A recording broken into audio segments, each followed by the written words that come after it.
Hello everyone, welcome to break time classes. इस video में जो हम साइंस एंड टेक में लोअर पीसीएस के सिलेबस में टॉपिक दिया है ऊर्जा वाला टॉपिक, ऊर्जा स्रोत से रिलेटेड जो भी क्वेश्चन है बन सकते हैं वो सब हम यहाँ पे कवर करेंगे। और बाकी ये ऊर्जा वाला चैप्टर जो है पीसीएस में भी इम्पॉर्टेंट है, आरओ या हाई कोर्ट वाला आरओ सबके लिए इम्पॉर्टेंट है, लेकिन सिलेबस में अलग से दिया है इसलिए इसको भी हम कवर कर रहे हैं। तो चलिए शुरू करेंगे। ये जितने भी अगर कहीं करंट का डेटा लिया गया है तो समझ लीजिएगा वो मोस्ट रिसेंट लिया गया है। जितनी भी गूगल में चीज़ें मिली वो सब ऑनलाइन चीज़ें और वो सब सर्च करके ही लिखा गया है, मोस्ट रिसेंट।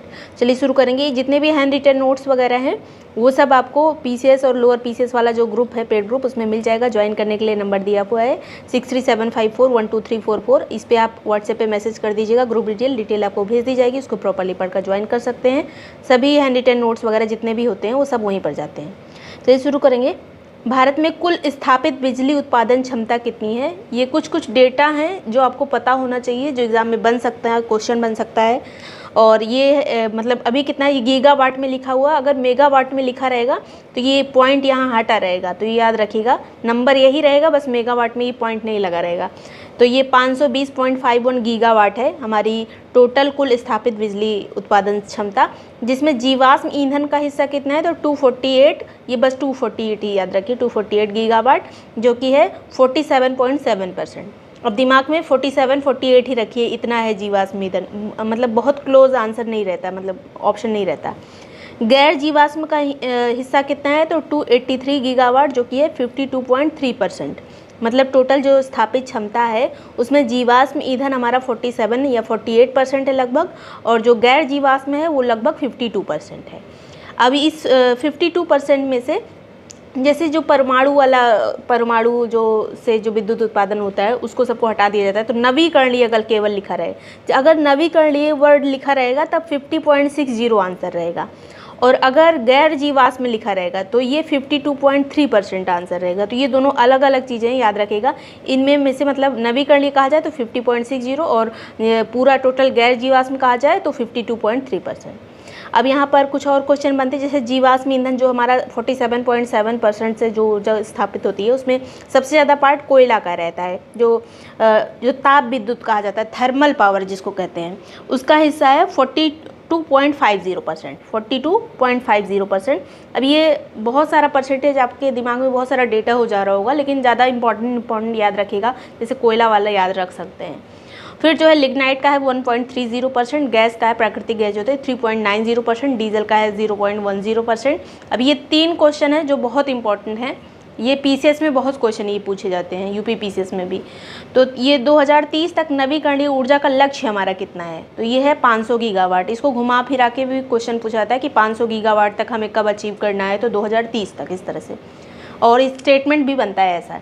फिर जो है 2030 तक हमारा सौर ऊर्जा का भी लक्ष्य है 280 गीगावाट। मतलब ये जो हम नवीकरणीय ऊर्जा की बात कर रहे हैं, जो 2030 तक हमें 500 गीगावाट अचीव करना है, उसमें सबसे ज़्यादा हिस्सा सौर ऊर्जा का ही होगा। मतलब हमारा सौर ऊर्जा का भी अलग से लक्ष्य है, इनमें से इस 500 में से 280 तो सौर ऊर्जा से ही अचीव करना है।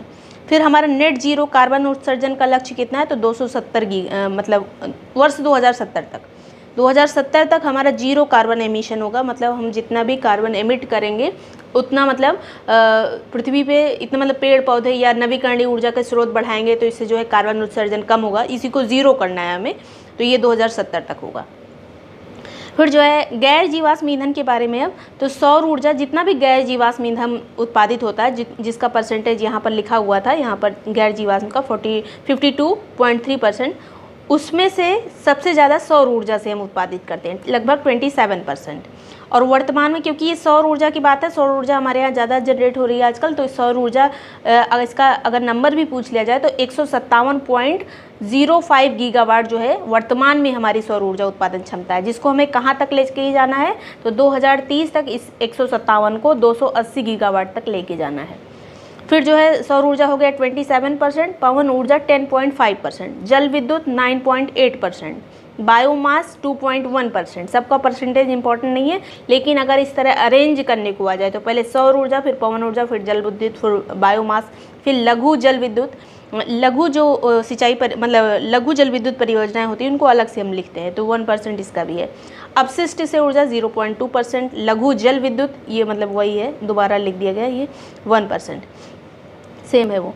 फिर जो है परमाणु ऊर्जा का कितना है, परमाणु ऊर्जा का है 1.7%, परमाणु ऊर्जा 1.7%। अब इसको देखिए अरेंज करके यहाँ पे लिखा गया है, सबसे ज़्यादा कोयला का है, फिर सौर का है। अगर टोटल ले लिया जाए, मतलब जीवाश्म गैर जीवाश्म सब ले लिया जाएगा, तो सबसे ज़्यादा हमारा विद्युत उत्पादन होता है कोयला से, फिर सौर से, फिर पवन ऊर्जा, फिर जल विद्युत, फिर गैस, फिर बायोमास, फिर परमाणु। नंबर 1 पे कोयला, फिर सौर ऊर्जा, फिर पवन ऊर्जा। नेक्स्ट है यहाँ पर सोनभद्र जो जिला है हमारा उत्तर प्रदेश का, उसको ऊर्जा राजधानी कहा जाता है, ये भी याद रखिएगा। उत्तर प्रदेश की ऊर्जा राजधानी किसको कहते हैं, सोनभद्र को।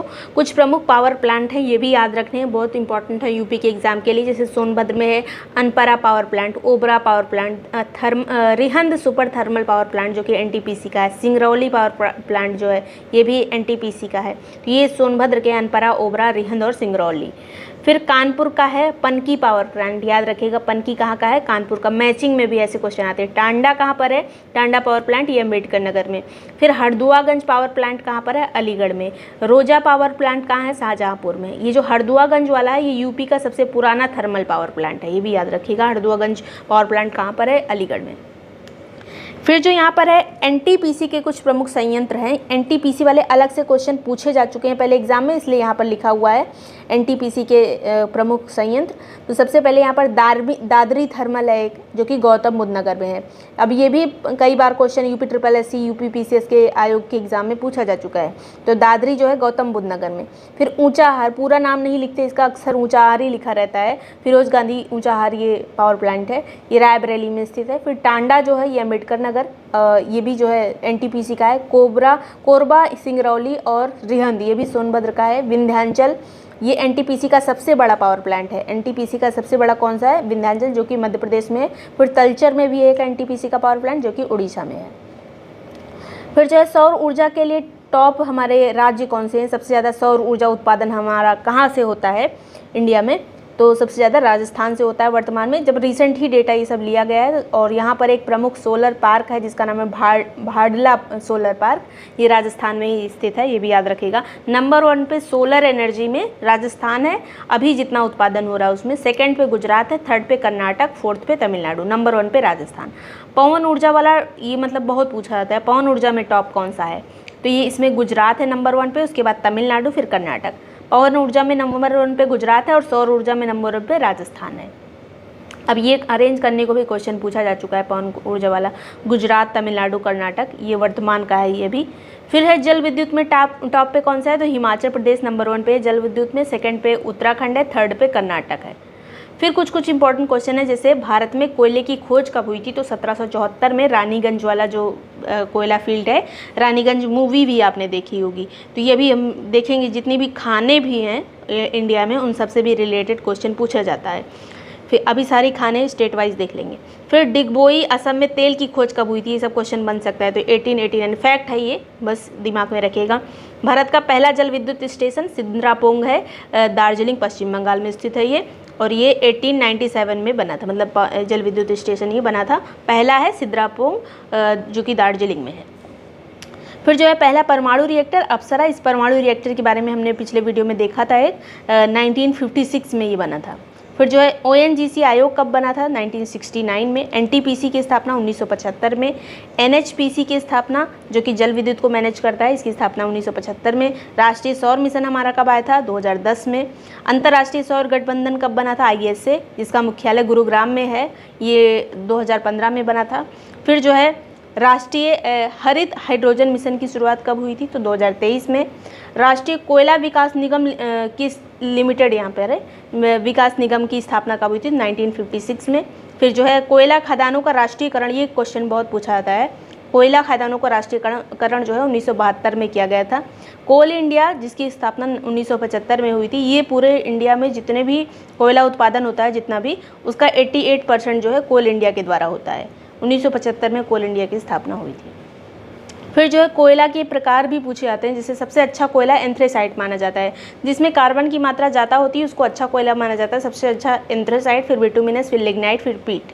ये कोयले के प्रकार हैं, इसको अरेंज करने को आता है, पहले एंथ्रेसाइट, बिटुमिनस, फिर लिग्नाइट, फिर पीट। झारखंड में कुछ खाने हैं जिनसे क्वेश्चन पूछा जा सकता है, या फिर इस तरह से क्वेश्चन पूछे जा चुके हैं पहले, जैसे कर्णपुरा लिखा है, इसको अलग अलग स्टेट दिया है, उसमें मैच करने को आता है। अजीब से नाम, जैसे औरंग, कर्णपुरा, तातापानी, ये सब है एक तरफ और सारे स्टेट के नाम है, उसको मैच करिए। इस तरह से क्वेश्चन बन चुके हैं पहले।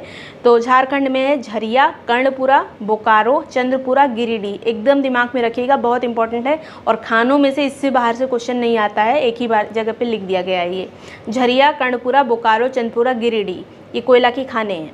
फिर जो है पश्चिम बंगाल में है रानीगंज खान, जो कि दामोदर घाटी में है। अगर घाटियों की बात की जाए कहाँ पे सबसे ज़्यादा मतलब कोयला की मात्रा ज़्यादा होती है, तो ये महानदी घाटी वाला जो एरिया है, दामोदर घाटी वाला जो एरिया है, यहाँ पर सबसे ज़्यादा मतलब कोयला उत्पादन होता है।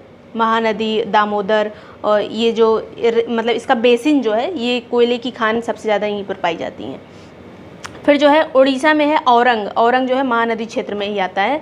फिर छत्तीसगढ़, आंध्र प्रदेश में है सिंगरौली। अब ये सिंगरौली और सिंगरौली अलग अलग है। सिंगरौली जो है वो आंध्र प्रदेश का कोयला क्षेत्र है, सिंगरौली जो है ये मध्य प्रदेश और उत्तर प्रदेश की सीमा पर है। कुछ एरिया है जो कि दोनों में आता है और ये कोयला उत्पादन का एक प्रमुख केंद्र है। सिंगरौली नाम से एक पावर प्लांट भी लगाया है एनटीपीसी ने। छत्तीसगढ़ जो है, छत्तीसगढ़ में है तातापानी, रामकोला, सोनाहत और बिलासपुर। ये जो है कोयला की खानें हैं प्रमुख, इसको याद रखिएगा क्योंकि ये ऊर्जा के स्रोत वाले क्वेश्चन में क्वेश्चन यहाँ से बन सकता है। तो इतनी चीज़ें इंपॉर्टेंट थी जो ये ऊर्जा स्रोत हैं उनसे, और यहाँ से क्वेश्चन रिपीट भी कर चुके हैं पहले, प्रीवियस ईयर भी आप देखेंगे तो उसमें मिल जाएगा। और वीडियो पसंद आया, यूज़फुल लगा हो तो लाइक सब्सक्राइब कर लीजिएगा। ये सभी नोट्स जितने भी अभी कराए जा रहे हैं या पिछले भी जो हो चुके हैं रिटन नोट्स, सब आपको जो ग्रुप है उसमें मिल जाएगा। ज्वाइन करने के लिए जो नंबर दिया है इस पर आप व्हाट्सएप करके ग्रुप की डिटेल ले सकते हैं, उसको प्रॉपर्ली पढ़कर ज्वाइन कर सकते हैं। Thank you so much for watching break time classes.